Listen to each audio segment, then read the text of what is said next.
Hey guys, Mr. Still here for our next Algebra 1. So we've already set up our notebook in our last video. If you haven't seen the last video, I emailed it to you because our campus isn't up and running yet. But we're just going to kind of clean up the notebook a little bit more and start getting some things into it.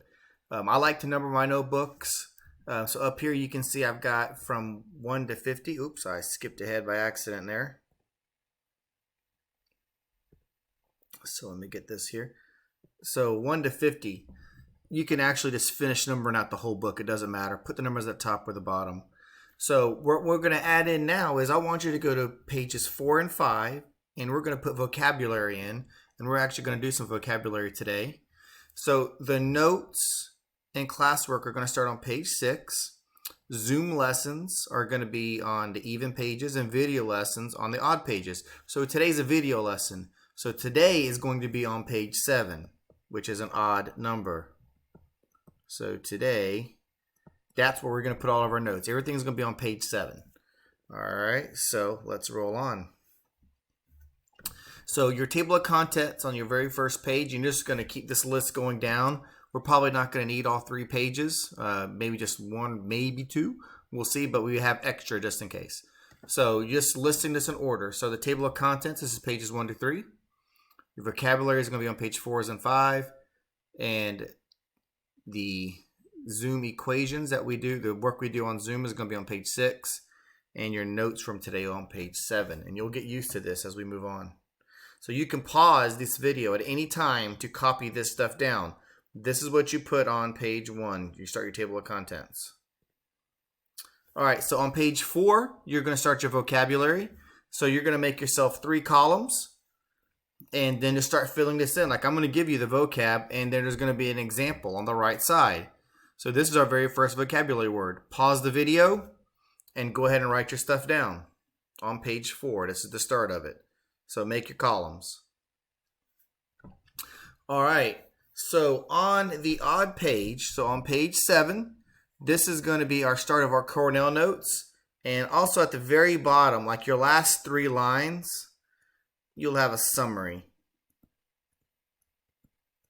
And in here, you're going to fill in just like a little recap. A couple sentences about what you did. And this is what helps you remember. That summary is extremely important. So once again, pause the video, set up your little lines and your learning target at the top, and resume when you're ready. All right, so today we're going to jump into equations. These are the 3 things that I kind of figure are important for solving an equation. We know you got to get that letter by itself on one side. We want it to be like x equals 2, and it's almost always an x. Remember the rule you guys learned in middle school. What you do to one side of the equation, you got to do to the other. Doesn't matter what it is. If you decide to say, I just want to add 100 to both sides, it may not help you, but you can do it as long as you do it to both sides because you're keeping it balanced. The only thing we're going to do right now is we're going to add, subtract, multiply, or divide to both sides. We're keeping it simple right now because we're just trying to get ourselves rolling. We're trying to bring back stuff from middle school here. All right, so we're going to go through a few examples and call it good. So here's our first example, 3x equals 12.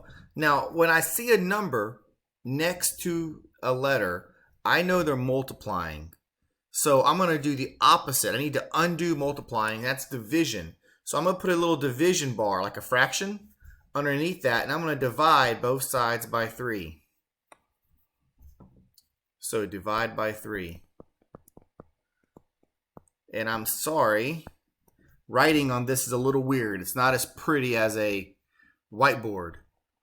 And when I do 3 divided by 3, that becomes just the number 1. So 1x equals, and 12 divided by 3 is 4.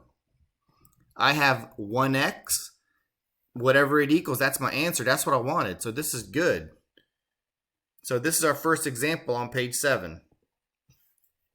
All right, next one gets a little bit more complicated. Now, whenever I get more complex, I like to draw a little line. And this helps me know that whenever I go to do something, it's going to be once on each side of this line. This is my balance point. So if I write something on the same side, then I'm not balancing it. So what I'm going to do is I'm going to always try to keep that 3x, whatever the x is, numbers next to the x, that division tends to be the last thing we do. So when I see minus 4, I go, what's the opposite of minusing? Adding. So I'm going to do plus 4. And notice I did it on the left and right side of that line. I added to the left and the right side. Now the reason we do that is negative 4 and positive 4 are opposites. They cancel each other. So the only thing left on the left side is 3x. On the right side, 11 plus 4 is 15. So we added 4. Try to do my best to write better here. Now, at this point, I can see 3 times x. Opposite of timesing, dividing. So we're going to divide the left and right side by 3. Now, if you're using a calculator, or if you do this in your head, it doesn't bother me. I can care less. Whatever it takes for you to get it right, the calculations, you can add, subtract, multiply, divide on your calculator all day long. That is completely legit and acceptable. Don't let anybody tell you otherwise. X at this point equals the number 5. So x equals 5. All right, so then our next 2 examples get a lot more complex. This is where we're starting to roll into our Algebra 1 stuff. So here, it's really helpful to put that little line. And I can see I've got letters on both sides. Now, generally, people in math, we like to get rid of letters on both sides. We don't want to see that happen. So what we do is we decide to cancel one of those. I like to cancel the one that has the smallest number in front of the x. There's a positive 7x, a positive 3x. I go, well, 3 is smaller than 7. So I'm going to do a minus 3x on both sides. I'm taking 3x's away. So subtract 3x. Because if I had 7x's, I took 3 away, I'd have 4 of those x's now. I didn't do anything with that minus 2. These guys cancel because they're opposites. And that right side just has 10 now. All right, so the next piece, this looks like our problem we just had before. Now what we're going to do is we're going to add 2 to both sides because I'm trying to get x by itself. So we're going to add 2. This right side becomes 12. The left side, these guys cancel. I only have 4 x's left. And just like in the problem before, if the last thing you have is a number times x, you do the division of it. So we are dividing by 4. And that gives me x equals 3. All right, very last one. So when I look at this one, I see x's on both sides again. Now the left side has a negative 3x. The right side has a positive 4. Well, negative 3 is smaller than positive 4, so that's what I'm going to cancel. So how do I cancel a negative 3x? Well, I got to do the opposite of it. What's the opposite of a negative 3? A positive 3. So I'm going to do a positive 3 to both sides, or a positive 3x, that is. Not just a 3, there is an x next to it. So I'm adding 3 x's to both sides. These babies cancel. So my left side only has that number 5 now. The right side, well, if there were 4 x's and I added 3 more, I got 7x. And there's still that plus 12 there. Now I'm going, well, I need to get 7x by itself. It's on the right side. So this positive 12 needs to cancel out. So I'm going to do a minus 12.